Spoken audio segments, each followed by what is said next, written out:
already has that B7 in place.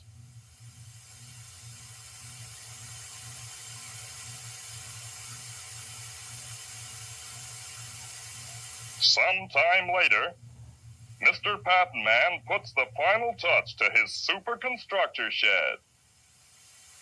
Uh-oh, just look at that mess. Har, har, har.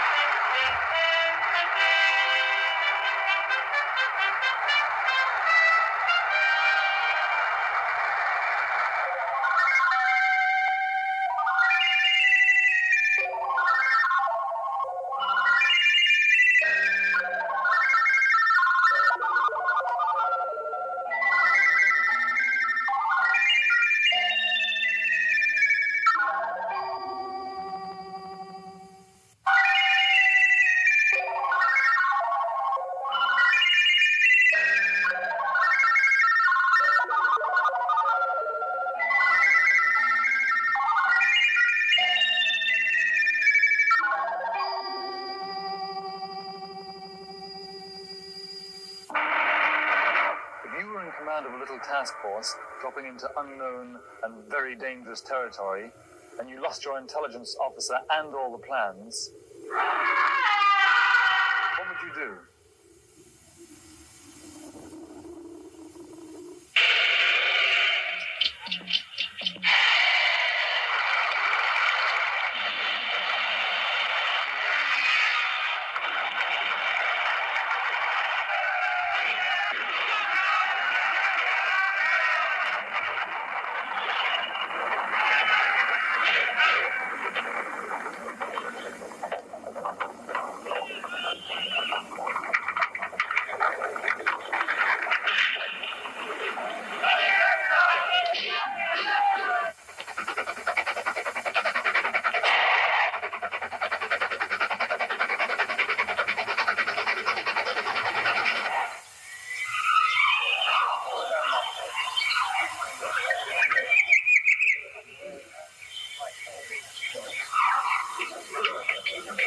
After a quick cup of tea, you'd obviously send out a reconnaissance scout to find out where the hell you were.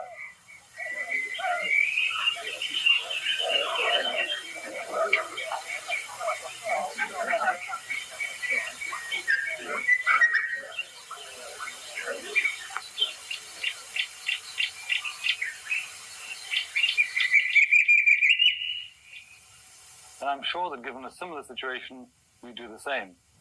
When it comes to an unfamiliar study situation, most of us barge straight in. First line of instructions, page 1 of a study book. Now you remember that in last week's program, I talked about preparation and organization. And this time I want to talk about the application to a study learning period. Now I divide this into 4 main areas: overview, preview, in-view, and review. I'm going to deal with these in order, so we'll take overview first. The overview is very similar to sending out your reconnaissance scouts. They spy out the information and prevent you from bashing your head into mountains of unfamiliar vocabulary or from leading all your troops into a swamp of bad writing. The overview is really very similar to getting a general outline of the information that you're going to be dealing with. So that means dealing with the table of contents, with graphs, photographs, illustrations, any graphic material. Also in the overview, it's very important that you pay special attention to results, summaries, and conclusions. They summarize for you the information that you're going to be dealing with. So overview then is the overall outline. Now that's followed by your preview. Preview is very similar to the overview, but it doesn't deal with the graphics, it deals with the printed text information. In a preview, you're concerned with the beginnings and ends of sections, beginnings and ends of paragraphs. That's where most of the information usually is. The middle information you can get by skimming down with your visual guide to get the general flow of the information from this preview. Preview, of course, is going to be followed by an in-view. Now, the in-view is where you try to get all the information filled in. You're completing the pattern of your information. And it's very important at this stage not to spend too much time on those areas which are difficult to grasp. Come back to them later in the review. The review is your final stage, And it's here that you actually begin to make your pattern notes. The notes, of course, you make here and not earlier, because if you made them earlier, you wouldn't really have got all the information, so couldn't have made proper notes. Your final notes then will summarize all your information. Now, that at the moment is the pattern for application, and I'm going to apply it to a particular situation.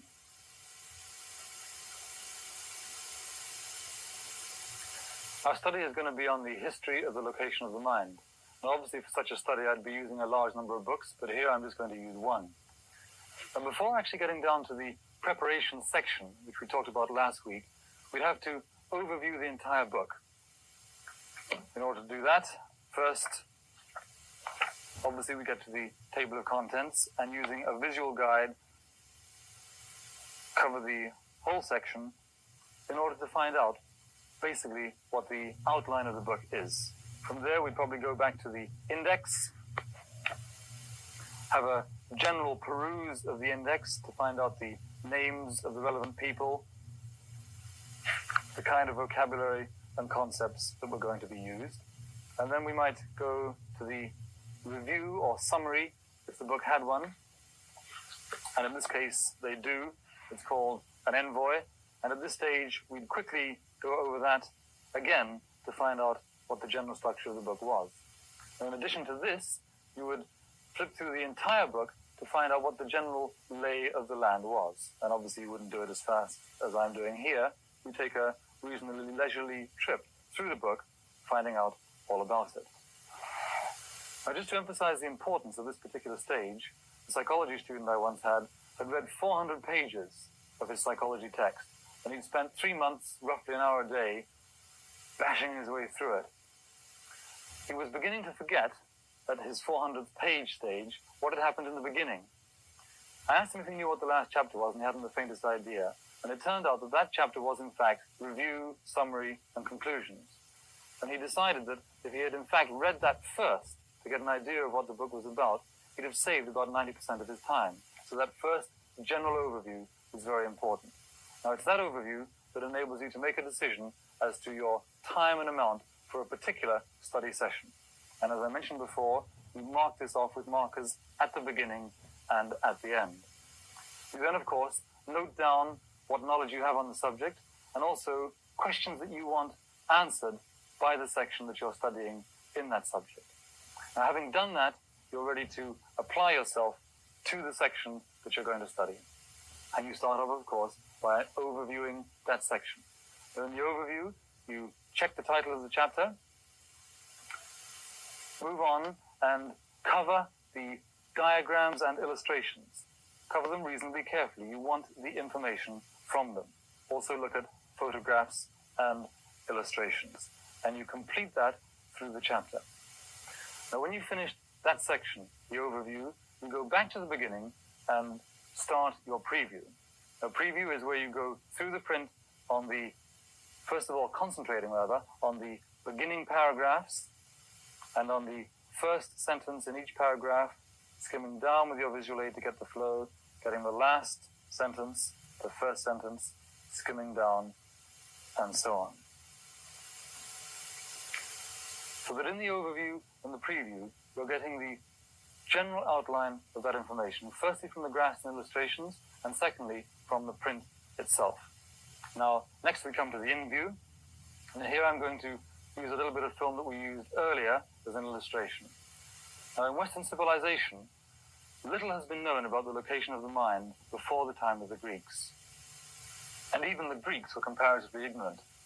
The philosopher Parmenides, for example, considered thought processes to be a function of light and dark, and heat and cold. Herophilus assumed that they were in spirit form, and many other great Greek philosophers, including Plato, assumed that they were either spirits or functions of different fluids.